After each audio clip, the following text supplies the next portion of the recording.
آپ کن اوصاف اور خصوصیات کے حامل تھے، اور آپ کا منہج کیا تھا، مزاج کیا تھا؟ حضرت محدث جلیل نے من جانب اللہ سادہ طبیعت پائی تھی، آپ کی فطرت میں سادگی تھی، تصنع تکلف سے حد درجہ آپ دور رہا کرتے تھے، آپ کی زندگی میں دور دور تک اس کی جھلک نظر نہیں آتی ہے۔ عام طور پہ ایسا ہوتا ہے کہ علماء جو ہر فن میں باصلاحیت ہوتے ہیں، قابل ہوتے ہیں، تو ان کی زندگی میں تکلف آ جاتا ہے۔ محدث جلیل رحمۃ اللہ علیہ کی زندگی پڑھنے کے بعد یہ اندازہ ہوتا ہے کہ آپ کسی ایک فن میں نہیں بلکہ آپ کو مروجہ درسیات کے تمام فنون میں ید طولہ حاصل تھا۔ آج کوئی ایک فن کا شہسوار ہوتا ہے تو دوسرے فن میں اس کو مہارت نہیں ہوتی ہے، لیکن آپ معقولات اور منقولات دونوں کے جامع تھے۔ منطق و فلسفہ میں تو وہ آپ کو مہارت حاصل تھی کہ بڑے سے بڑے لا ينحل مسائل کو چٹکیوں میں حل کر دیا کرتے تھے۔ ایک مرتبہ کا واقعہ ہے، سن 2007 کی بات ہے، میں جب یہاں درجہ فضیلت کا طالب علم تھا تو نصیر ملت حضرت مولانا نصیر الدین عزیزی دامت ظلہ العالی جو میرے استاذ ہیں، ان کے یہاں مسلم و ثبوت کی گھنٹی تھی۔ مسلم و ثبوت علماء جانتے ہیں اصول فقہ کی ایک مغلق اور پیچیدہ کتاب ہے، اس کا اسلوب بہت ہی مشکل ہے۔ حضرت نے پڑھا تو دیا لیکن ہماری شکل عروسی کی بحث اسے سمجھ میں نہیں آئی، شکل ہماری کیا ہے، شکل عروسی کیا ہے۔ تو میرے لیے یہ بات، چونکہ اس کی تکرار بھی مجھے کرانی پڑتی تھی اپنے ساتھیوں کو، تو میں فوراً دادا کے پاس گیا۔ محدث جلیل کو دادا کہتے تھے یہاں کی اشرفیہ کی اصطلاح میں، اور واقعی وہ دادا تھے بھی۔ حضرت ایک کمرے میں تشریف فرما تھے، میں گیا، کہا حضور یہ شکل عروسی ہماری وجہ سمجھ میں نہیں آ رہی ہے، اس کو سمجھا دیے۔ تو آپ نے کتاب پر ایک لکیر کھینچی، کہا یہ لکیر کھینچنے کے بعد مجھ کو سمجھایا کہ یہ شکل عروسی ہے، یہ شکل ہماری ہے، اور فوراً سمجھیے 1 منٹ کے اندر وہ پورا سمجھا دیا۔ یہ آپ کا انداز تفہیم تھا۔ آپ کا انداز تدریس یہ تھا کہ آپ کبھی پیچیدہ مشکل الفاظ کا استعمال نہیں کرتے تھے، آسان لفظوں کا انتخاب فرماتے تاکہ غبی سے غبی طالب علم، عام طالب علم کو بھی بات سمجھ میں آ جائے۔ اپنی علمی جلالت کا اور علمی سطوت کا روب آپ طلبہ پر نہیں دکھایا کرتے تھے، طلبہ کے سامنے نہایت عام اسلوب میں گفتگو فرماتے تھے۔ اسی طرح سے حضرت استاذ گرامی سے مجھے اصول فقہ کی ایک مشہور کتاب فواتح الرحمود بھی پڑھنے کا شرف حاصل ہوا ہے۔ جب میں یہاں تخصص فی الفقہ کا طالب علم تھا، حضرت نے یہ کتاب ہماری جماعت کو پڑھائی۔ کتاب واقعی یعنی پیچیدگی میں کسی اور کتاب سے کم نہیں ہے۔ فواتح الرحمود کو سمجھنا اور سمجھانا یہ بڑے سے بڑے ماہر علماء کو پسینہ آ جاتا ہے اس کتاب کو سمجھنے میں، سمجھانے میں، چیز جائے کہ پڑھائے۔ فواتح الرحمود جیسی کتاب کو حضرت بہت آسانی کے ساتھ پڑھایا کرتے تھے۔ تو آپ کا طریقہ تدریس، تفہیم بہت ہی نرالا اور سہل ہوا کرتا تھا،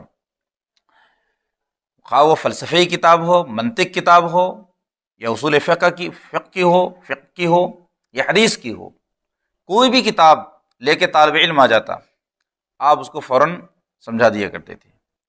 اور یہ تمام چیزیں آپ نے اپنے استاذ گرامی حضور حافظ ملت سے سیکھی تھی، کیونکہ حضور حافظ ملت تمام علوم کے بے تاج بادشاہ تھے۔ وہی عکس آپ کی زندگی میں بھی پایا گیا۔ یہ آپ کا طریقہ تدریس تھا۔ جن لوگوں نے آپ کی صحبت کا حظ اٹھایا ہے اور جنہوں نے آپ کی درسگاہ سے خوشنشینی کی ہے، اس کو معلوم ہے آپ کی عادات کریمہ میں سے ایک عادت یہ بھی تھی کہ آپ طلبہ سے عبارت خوانی کرایا کرتے تھے، عبارت پڑھوایا کرتے تھے، اور یہ آپ کے معمول میں شامل تھا۔ مجھے بھی بخاری شریف، فواتح الرحمود میں متعدد بار، درجنوں بار عبارت پڑھنے کا موقع ملا ہے، اور ان طلباء کی حوصلہ افزائی فرماتے تھے جو صحیح سے عبادت خوانی کرتے تھے۔ یہ آپ کا تدریسی سفر تھا، ان کی اللہ تعالیٰ نے حضرت محدث جلیل کی ذات میں وہ چیزیں جمع فرمائی تھی جو عام لوگوں کے اندر موجود نہیں ہیں، یعنی انہی کے معاصر علماء ہیں، جب ان کے اندر ہم ان اوصاف کو تلاش کرتے ہیں تو وہ اوصاف نظر نہیں آتے۔ آپ اپنے اقران سے، اپنے معاصرین سے بہت ساری خصوصیات کی بنیاد پر ممتاز ہیں۔ اب حافظ قرآن بھی تھے، لیکن بہت سے لوگوں کو پتہ ہی نہیں تھا کہ آپ حافظ قرآن ہیں۔ کبھی بھی آپ نے معاوضے کے ساتھ تراویح نہیں پڑھائی، خالصتاً لوجہ اللہ آپ نے تراویح پڑھائی، اور دور دراز کا بھی سفر نہیں فرماتے تھے اس کے لیے۔ حضرت مولانا ڈاکٹر ساحل سہسرامی صاحب اپنے ایک تاثر میں رقم تراز ہیں، اور اس تاثر کو حیات محدث جلیل میں ہمارے ایک کرم فرما عالم دین حضرت مولانا ریحان رضا انجم مصباحی، جو بسفی بہار ضلع مدھوبنی سے تعلق رکھتے ہیں، انہوں نے اپنی کتاب میں جمع فرمایا ہے۔ اس میں انہوں نے ایک بات بیان کی ہے کہ حضرت محدث جلیل فجر کی نماز کے بعد سے ایک منزل قرآن کی تلاوت فرمایا کرتے تھے، اور اس کے بعد پھر جامع تشریف لاتے۔ تو ایک منزل قرآن کی تلاوت کوئی آسان نہیں ہے، یہ قریب 5-6 پاروں پر مشتمل ہوا کرتی ہے، ایک منزل 7 منازل ہیں، تو ایک منزل آپ کے معمول میں شامل تھا۔ میں چند ان کی اور خصوصیات کا بھی تذکرہ کروں گا۔ آپ بہت ہی سادگی پسند واقع ہیں، اور پوری سادہ زندگی آپ نے گزاری۔ 2 اہم خصوصیات جو عام لوگوں میں نہیں پائی جاتی ہے، یہ وہ خصوصیات ہیں یقیناً ایک عالم ربانی ہی ان کا حامل ہو سکتا ہے۔ میرے استاذ گرامی اور مختلف علوم و فنون پر یکساں مہارت رکھنے والی شخصیت حضرت مولانا خورشید عالم مصباحی دامت ظلہ العالی، شیخ الحدیث مدرسہ عربیہ ضیاء المدری نے مجھ سے آج ہی بیان فرمایا، اور اس سے پہلے بھی کئی مرتبہ آپ نے بیان فرمایا تھا، کہ محدث جلیل کی ایک خصوصیت یہ تھی کہ آپ اذا نودی للصلاۃ من یوم الجمعہ فاسعوا الی ذکر اللہ پہ فوراً عمل فرماتے۔ جب جمعہ کی اذان ہوتی تو آپ فوراً کمرے سے نکل جاتے، ذرہ بر تاخیر نہیں فرماتے۔ ایک تو یہ کہ اس میں ہے کہ جب بھی جمعہ کے دن تمہیں پکارا جائے، نماز کے لیے پکارا جائے، فاسعوا الی ذکر اللہ، تو اللہ کے ذکر کی طرف دوڑ پڑو۔ آج ہم لوگ اذان سن لیتے ہیں، اس کے بعد آدھا گھنٹہ 20 منٹ 25 منٹ کے بعد پھر مسجد کی طرف دوڑتے ہیں، لیکن آپ فوراً اس حکم پہ عمل فرماتے تھے۔ جیسے ہی اذان ختم ہوئی آپ تیار رہتے تھے، اس سے پہلے اذان سے پہلے ہی ریڈی ہو جاتے تھے۔ دوسری خصوصیت جو عام علماء میں نہیں پائی جا رہی ہے، جس میں آپ ممتاز ہیں، فقہ کی کتابوں میں ایک مسئلہ لکھا ہوا ہے، اور اس میں اختلاف ہے فقہا کا، کہ جمعہ کے دن غسل ہے، یہ سنت ہے، یہ غسل لصلاۃ الجمعہ ہے یا لیوم الجمعہ ہے۔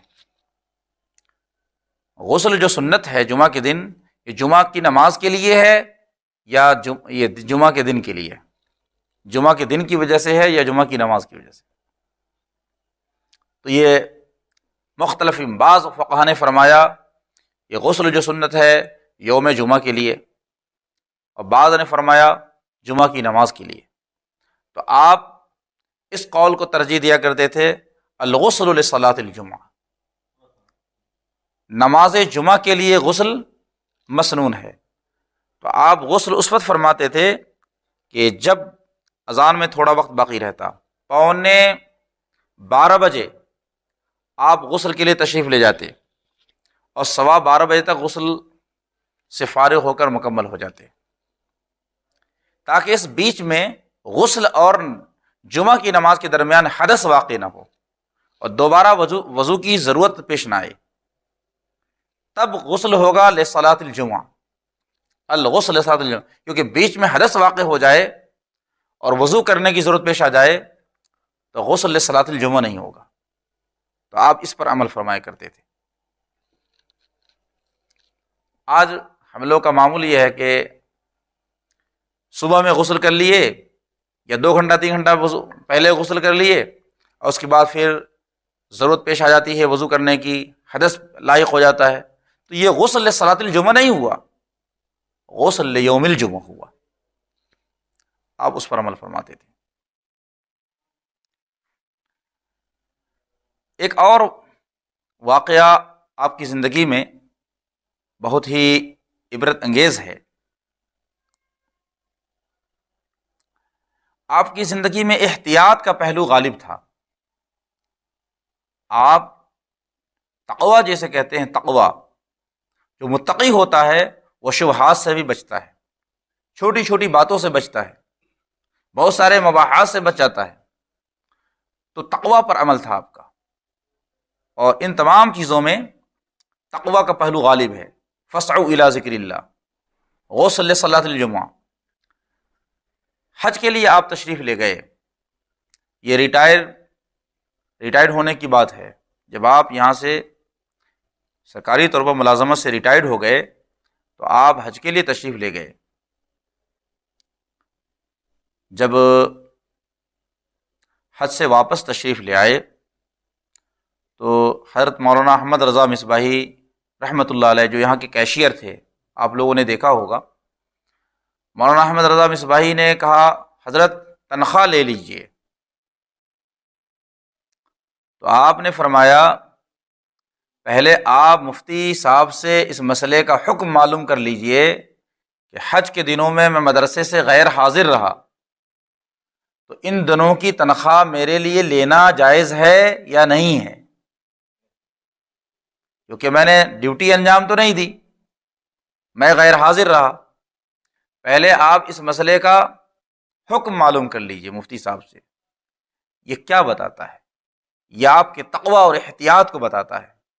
عام لوگ اس سے فرق نہیں کرتے، وہ سمجھتے ہیں کسی طریقے سے تنخواہ مل جائے۔ عام علماء کی خواہش یہ ہوتی ہے کہ ہم جن دنوں میں غیر حاضر ہیں ان دنوں کی بھی مجھے تنخواہ ملے، لیکن یہ آپ کا کمال احتیاط ہے اور کمال تقوی ہے۔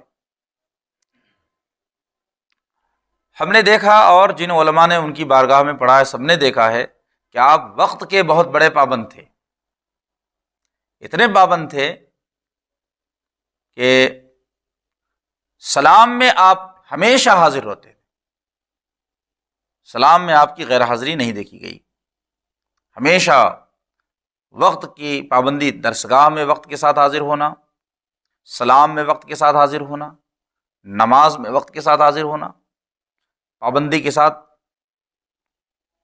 تمام چیزوں میں۔ اور حیرت یہ ہوگی کہ قصبہ یہاں سے 1 کلومیٹر زیادہ پڑ جاتا ہے جہاں آپ قیام فرماتے تھے، وہاں سے یہاں پیدل تشریف لایا کرتے تھے، وہاں سے یہاں پیدل آنا کوئی معمولی بات نہیں ہے۔ آخری زندگی میں جب آپ کی نقاہت بڑھ گئی تھی، کمزوری غالب ہو گئی تھی، تو ہمارے عزیزوں میں سے ایک ہیں مصلح الدین بھائی، وہ آپ کو اپنے موٹر سائیکل پہ بیٹھا کے روزانہ لایا کرتے تھے، پہنچایا کرتے تھے۔ تو یہ حضرت کی زندگی رہی کہ وہاں سے آپ پیدل تشریف لاتے تھے۔ آپ کی زندگی میں تلاوت قرآن کی کثرت نظر آتی ہے، آپ کی صبح و شام قرآن کی تلاوت سے معمور ہوا کرتی تھی، آپ کثرت کے ساتھ قرآن پڑھا کرتے تھے، حتیٰ کہ آخری ایام میں حضرت مولانا خورشید عالم مصباحی دامت ظل العلی بیان فرماتے ہیں کہ 2 ہفتہ قبل، یعنی آج سے 2 ہفتہ قبل میں حضرت سے ملاقات کے لیے الہ آباد گیا تھا۔ تو ہم لوگوں سے حضرت نے فرمایا عشاء کے بعد کہ آپ لوگ سو جائیے، اس کے بعد کہا کہ طاق پر جو قرآن رکھا ہے وہ لے کر آئیے، اور حضرت قرآن کی تلاوت فرمانے لگے۔ یعنی قرآن سے اس قدر شغف تھا آپ کا۔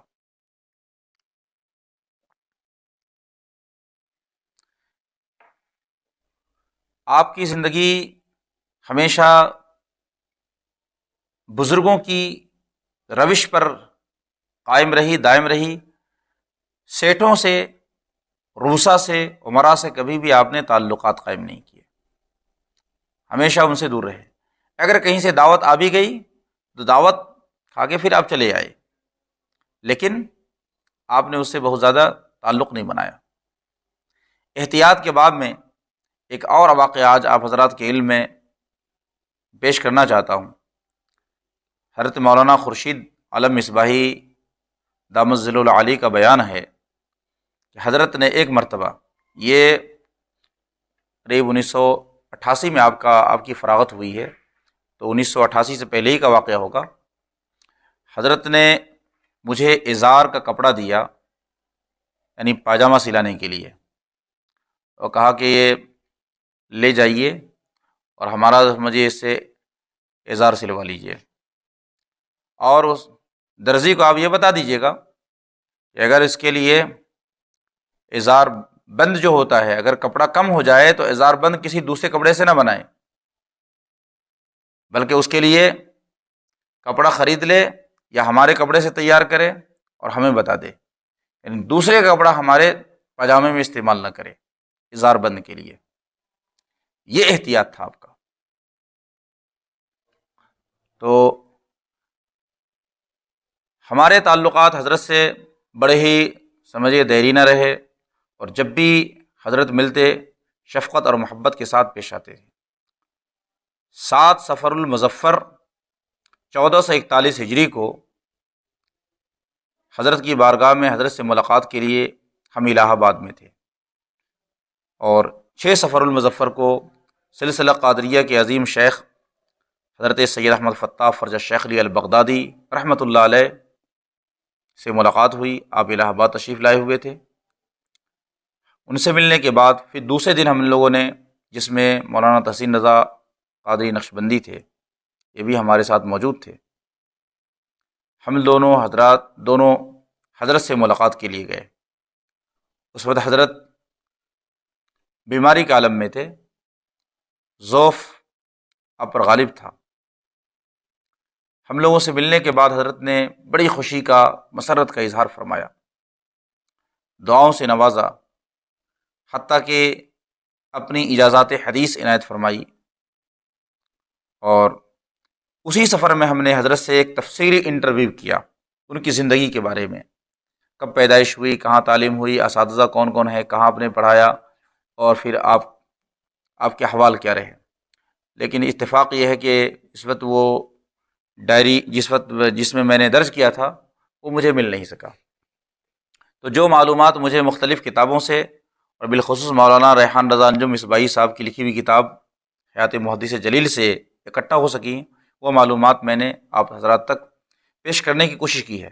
اسی سفر میں حضرت نے اس فقیر کو سلسلہ قادریہ رضویہ کی خلافت و اجازت سے مشرف فرمایا تھا، اور ایک تحریر آپ نے سند کے طور پر لکھ کے دی، اور ہمارے ساتھ مولانا تحسین رضا نقشبندی، ابن حضرت مبلغ سلام مولانا فاروق عزیزی مصباحی رحمۃ اللہ علیہ، یہ بھی میرے ساتھ ہے۔ حضرت نے بھی کمال محبت اور عنایت کے ساتھ، کیونکہ ان کے والد گرامی سے بڑے گہرے تعلقات تھے، حضرت نے ان کو بھی نوازا اور اپنے سلسلہ قادریہ رضویہ کی خلافت و اجازت تحریراً لکھ کر عنایت فرمائی اور احادیث کی اجازت فرمائی۔ پھر دوسرا سفر ہمارا حضرت سے ملاقات کے لیے تقریباً آج سے 1.5 سال قبل ہوا، جس میں ہمارے عزیز شاگرد مولانا قاسم رضا اشرفی ثم نقشبندی، ابن مولانا خطیب اہل سنت مولانا ہاشم کانپوری، یہ بھی موجود تھے ہمارے ساتھ میں، اور حضرت نے ہم لوگوں کے لیے کھانا تیار کرایا، اور اس کے بعد جو دعائیں تھیں حضرت نے دعائیں دی اور محبتوں سے نوازا، ان کو بھی حدیث کی اجازت عطا فرمائی۔ تو ان کی شفقت اپنے طلباء پر بہت زیادہ تھی۔ ایک شفیق باپ کی جو شفقت ہوتی ہے اس سے بھی زیادہ شفقت فرمایا کرتے تھے۔ آج ان کی رحلت سے عالم اسلام کا بہت بڑا نقصان ہوا، بالخصوص الجامعۃ الاشرفیہ مبارک پور اپنے ایک محسن سے اور اپنے ایک مربی سے محروم ہو گیا۔ الجامعۃ الاشرفیہ کے در و دیوار سوگوار ہیں، اور ان کی یادوں کے نقوش یہاں کے در و دیوار پر، یہاں کے ہاسٹل میں، یہاں کے کمروں میں آج بھی بکھرے ہوئے ہیں، اور طلباء اساتذہ سارے غمگین ہیں۔ اللہ تبارک و تعالی استاد گرامی نور اللہ مرقدہ کا فیضان خوب عام تام فرمائے۔ آپ کی زندگی تو یقیناً شہرت سے، تصنع سے بہت دور رہی، اور آپ چاہتے تو بہت کچھ اپنی زندگی میں کر سکتے تھے، بہت زیادہ آپ کا قرب بھی نہ رہا، مشائخ سے بھی آپ نے بہت زیادہ قربت اختیار نہیں فرمائی۔ اخیر عمر میں تاج الشریعہ علامہ اختر رضا خان ازہری نے آپ کو اپنے سلسلے کی اجازت و خلافت عطا فرمائی۔ تو ہم لوگوں نے عرض کیا حضور یہ آپ کا جو سلسلہ ہے آپ کی ذات سے کہیں یہ آپ تک آ کے موقوف نہ ہو جائے، اس لیے اپنے سلسلے کی اجازت چند حضرات کو دے دیں، تاکہ کم سے کم ان کے ذریعے سلسلے کا ایک فیض جاری اور ساری رہے۔